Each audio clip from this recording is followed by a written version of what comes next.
Resolução comentada da AFA 2015-2016, fornecida gratuitamente para você pelo fisicaevestibular.com.br. Se no final você achar que foi útil, inscreva-se e comente. O fisicaevestibular.com.br agradece. Questão número 7, porque essa é a parte 3 da resolução da AFA. Um cilindro adiabático vertical foi dividido em duas partes por um êmbolo de 6 kg de massa que pode deslizar sem atrito. Adiabático é pressão constante e ele foi dividido em duas partes, tá? Aqui está o êmbolo, tá vendo? Olha bem aqui, esse é o êmbolo, tá?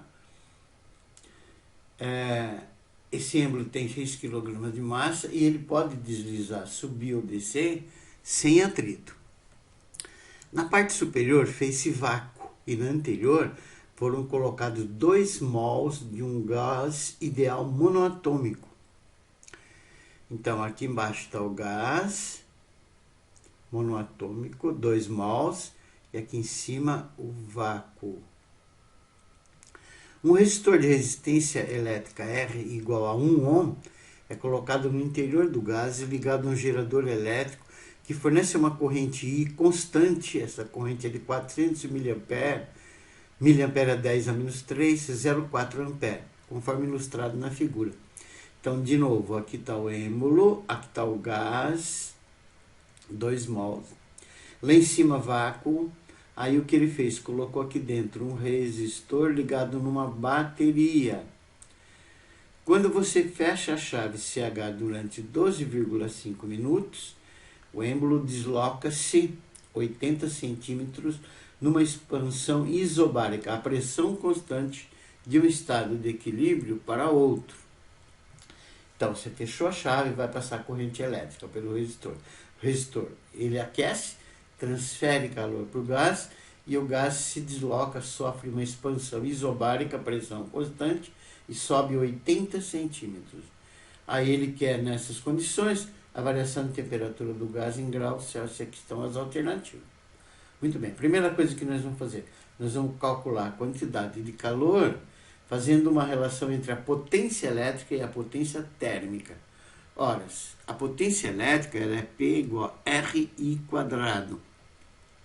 E a potência térmica, a potência é igual a energia por tempo, no caso, calor.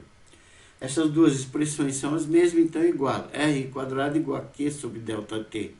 R foi fornecido, é a resistência, 1 ohm.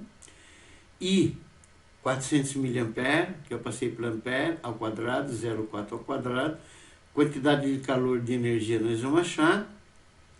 E dividido pelo tempo que isso aqui ficou funcionando, que foi fornecido lá em cima, que é 12 minutos e meio, que eu multipliquei por 60. Tem que estar no sistema internacional, tem que passar para segundos. Então, o que vai ser 0,6 vezes 750, vai dar uma quantidade de calor de 120 joules. O que é isso? Você tem que entender, hein? É a quantidade de calor que a resistência forneceu ao gás para que o êmbolo se desloque, suba 80 centímetros numa expansão à pressão constante. Agora, algumas informações. Numa transformação isobárica, pressão constante, o trabalho é dado por trabalho igual a P vezes ΔV.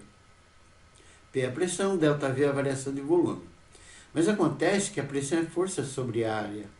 Então, o trabalho vai ser força sobre a área vezes variação de volume. Como a variação do volume vale ΔV, a área da base vezes a altura, tá vendo? É a área da base vezes a altura, essa variação de volume. Então, o trabalho vai ser força sobre a área vezes área sobre ΔH. Então, o trabalho realizado nesse deslocamento pelo gás é F vezes ΔH. Acontece que esse trabalho é realizado sobre o peso da massa de 6 kg que foi fornecido. E esse peso é mg, que é 6 vezes 10, vai dar um peso de 60 newton. Então, o trabalho realizado pelo peso vai ser P vezes ΔH, 60 vezes 0,8, vai dar um trabalho realizado de 48 joules. variação de energia interna de um gás ela é fornecida pela primeira lei da termodinâmica. A primeira lei da termodinâmica afirma: a energia não pode ser criada nem destruída, apenas transformada. Um exemplo bem simples que eu passei aqui para vocês, tá?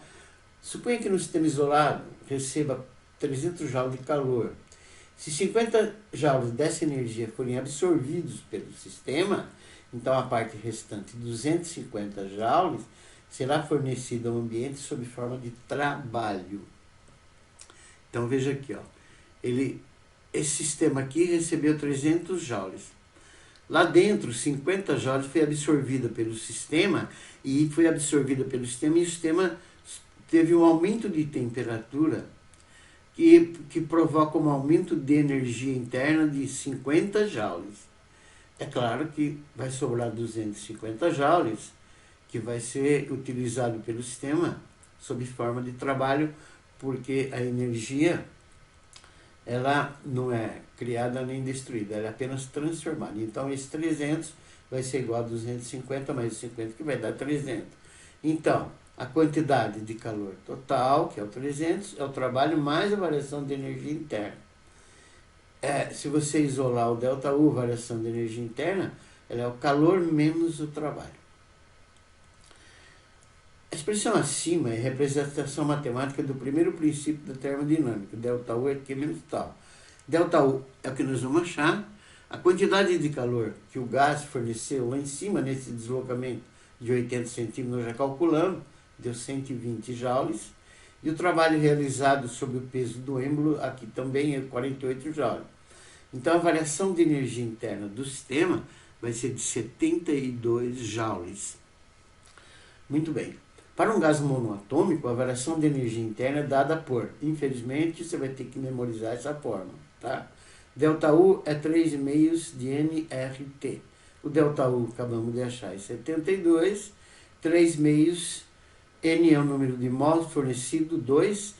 R é a constante fornecida lá no início de todos os exercícios, que é 8 vezes o ΔT. Portanto, o ΔT vai ser 72 dividido por 4. A variação de temperatura do gás, nesse caso, vai ser de 3 graus Celsius. E a alternativa correta é a alternativa. Questão número 8 é sobre eletromagnetismo. O lado EF de uma espira condutora quadrada indeformável de massa M é preso a uma mola ideal e não condutora de constante elástica K. Tá vendo? Aqui está o lado EF, aqui está a mola e ela está presa no teto aqui. Na posição de equilíbrio, o plano da espira fica paralelo ao campo magnético B, gerado por um ímã em forma de U, conforme mostra essa figura aqui, ó. Tá? Então, essa espira retangular, o plano dela, tá, é paralelo ao campo magnético B. Então, esse polo e esse polo, ele vai criar, nessa região onde está a espira, infinitos campos magnéticos uniformes, mesma intensidade, mesma direção, mesmo sentido, tá? E saem do polo norte e vão para o polo sul. Então, aqui ele desenhou 3 campos magnéticos, um B, outro B e outro B, 3. Mas, na realidade, são infinitos campos magnéticos, saindo do norte e indo para o sul, e o plano da espira está paralelo ao campo magnético, tá? O lado CD é pivotado. Cuidado que aqui é a chave do exercício. O lado CD é pivotado e pode girar livremente em torno do suporte S, que é posicionado paralelamente às linhas de indução do campo magnético. Então aqui está esse suporte S, tá vendo? E encaixado nele, tá, o lado CD, que pode girar nessa direção, em torno do S. Cuidado, hein? Então, esse é o CD, tá? A espira pode girar, se ela for girar, em torno do S, tá? Porque esse fio está encaixado aqui dentro, tá? Isso aqui pode girar. Então, esse é o eixo de rotação, o S. Considere que a espira é percorrida por uma corrente elétrica I, cuja intensidade varia senoidalmente em função do tempo, conforme indicado na figura. Então, essa é a corrente I, tá? E essa é a variação dela, que é uma senoide em função do tempo. Nessas condições pode-se afirmar que, e aqui estão as alternativas. Bom, primeiro eu vou passar para você a força magnética criada sobre um fio retilíneo quando ele está no interior de um campo magnético. A intensidade dela, dessa força magnética, é B vezes I vezes L seno θ. B é o valor do campo magnético, medido em Tesla, no sistema internacional. I é a corrente que percorre o fio, tá? Ampere. L é o comprimento do fio, metros. Seno θ. Θ é o ângulo entre a corrente I e o fio. A chave de tudo está aqui na regra da mão esquerda, tá? A direção e o sentido da força magnética sobre um fio, tá? Ele é dado por o polegar, essa é a mão esquerda, cuidado. O polegar indica a força magnética, o indicador indica o campo magnético B e o médio indica a corrente elétrica I. Θ é o ângulo entre B e I. Pode ser um ângulo qualquer, mas lembre-se que a força magnética é perpendicular tanto ao B quanto ao I. Então, o B e o I estão no mesmo plano, que é perpendicular à força magnética. Muito bem, então o que nós vamos fazer? Nós vamos aplicar a regra da mão esquerda em cada trecho do fio. Muita atenção agora, veja. A corrente faz isso aqui, aqui está a corrente, aqui, ela circulando aqui, ó, tá vendo? Nesse sentido. Então, veja, no trecho CD e EF, ou o ângulo que a corrente forma com L, com o comprimento do fio, ou ele é zero, tá vendo? Olha aqui, ó, tá? A corrente está aqui e o fio está aqui, ó. Então, o ângulo é zero aqui e o ângulo é zero é 180. Acontece que o seno de zero e o seno de 180 são zero. Então, nesse caso aqui, ó, nesse, a força magnética que vai aparecer sobre esse fio e sobre esse fio é zero. Mas cuidado agora.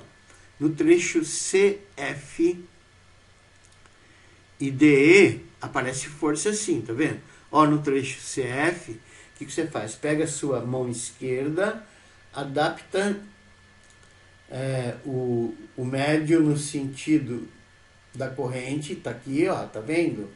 Adapta o B nesse sentido aqui, aí você vai verificar que a força vai agir, puxar esse trecho do fio para baixo.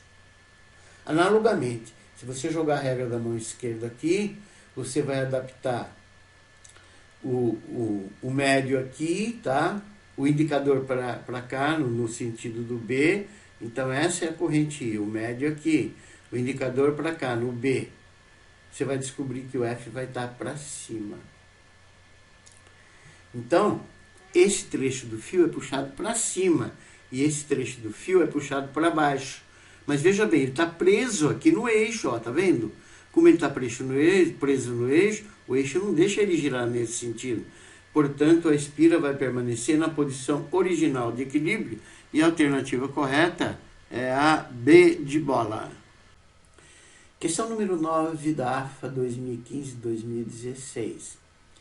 3 pêndulos simples, 1, 2 e 3, que oscilam em movimento harmônico simples, possuem massas respectivamente iguais a M, 2M e 3M, conforme a figura. Tá vendo aqui, ó? M, 2M, 3M. Comprimento L1, L2, L3. Esse é o pêndulo 1, esse é o 2, esse é o 3. Os fios que sustentam as massas são ideais, inextensíveis e possuem comprimento, respectivamente, L1, L2 e L3. Para cada um dos pêndulos, registrou-se a posição X em metro, em função do tempo T em segundo, e os gráficos desse registro estão representados nas figuras 1, 2 e 3 abaixo. Tá vendo? Figura 1, XT, esse é o gráfico. Figura 2, XT, esse é o gráfico. Figura 3, XT, esse é o gráfico. X em metros, T em segundos. Desprezando-se os atritos e considerando G como π quadrado metro por segundo ao quadrado, isso é importante, é correto afirmar que, e aqui estão as alternativas. Muito bem, uma explicação rapidinha do pêndulo simples. Trata-se de uma massa M presa na extremidade inferior de um fio ideal, fixada verticalmente em sua extremidade superior, tá vendo? Tá aqui a extremidade superior, tá aqui a massa M pendurada.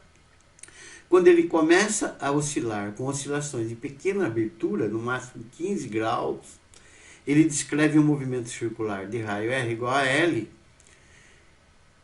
e o período, e L é o comprimento do fio, claro, e período T, olha a definição dele, que é o tempo que ele demora para efetuar um vai e vem completo. Então ele sai daqui, ele vem até aqui e retorna, tá vendo? O período é o tempo que ele demora para vir daqui até aqui e retornar até aqui, tá? Então, que é o tempo que ele demora para efetuar um vai e vem completo, é fornecido pela expressão T igual a 2π raiz quadrada de L, que é o comprimento do fio, G, que é a aceleração da gravidade.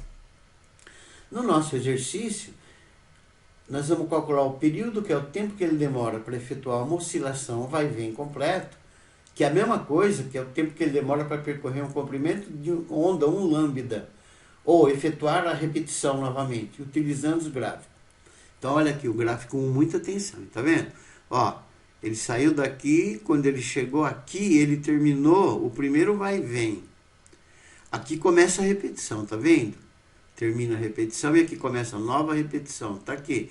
Então, o período, que é o tempo que ele demora para efetuar um vai e vem completo, que é a mesma coisa, o tempo que ele demora para percorrer um comprimento de onda, que é um lambda, é daqui até aqui, tá vendo? Vale 1. Do 1 para o 2, o período, o comprimento de onda vale 1, do 2 para o 3 vale 1. Então, na figura 1, o período dele é T1, é 1 segundo. Olha na 2, pode ver, ó, daqui até aqui, 2, com mais 2, 4, com mais 2, 6, com mais 2, 8. Então, cada lambda é 2 segundos. Então, o período é o tempo que ele demora para percorrer um lambda, então o período dessa daqui, o T2, é 2 segundos. Analogamente, o período dessa daqui, tá vendo? Começa a repetição aqui, ó, é 4 segundos. Então, você tem T1 é 1 segundo, T2 é 2 segundos, T3 é 4 segundos. A equação do período do pêndulo é T igual a 2π raiz quadrada de L sobre G. Substituindo π quadrado, você vai ter T, vai ser 2π raiz quadrada de L sobre π quadrado. Mas o π quadrado cai fora da raiz. Então, vai ficar π com π, vai cancelar. Então, o período, nesse caso, vai ser 2 raiz de L. Pêndulo 1, T é 1 segundo. Substitui aqui o T por 1, vai ficar 1 igual a 2 raiz de L1. Raiz de L1 vai ser 1 meio, quadra dos dois lados, o L1 vai dar 1 quarto. Pêndulo 2, o período é 2 segundos, substitui por 2. Efetua os cálculos, tá? O L2, o comprimento do pêndulo 2, vai dar 1 metro. Pêndulo 3, o período dele é 4, substitui por 4, que vai ser 2 raiz de L3. Aqui L3, por favor. L3 é 4 sobre 2. Raiz quadrada de L3 ao quadrado é 4 sobre 2 ao quadrado. L3 vai dar 16 por 4. L3 vai dar 4 metros. Então, o pêndulo 1 tem comprimento 1 quarto, o 2, 1 e o 3, 4. Ele quer as relações L1 sobre L2, o L1 é 1 quarto, o L2 é 1, você vai ter que o L1 vai ser L2 sobre 4. L2 sobre L3, o L2 é 1, o L3 é 4, o L2 vai ser L3 sobre 4. L3 sobre L1 vai ser 4 sobre 1 quarto, o L3 vai ser 16 L1, e a alternativa correta é a alternativa C.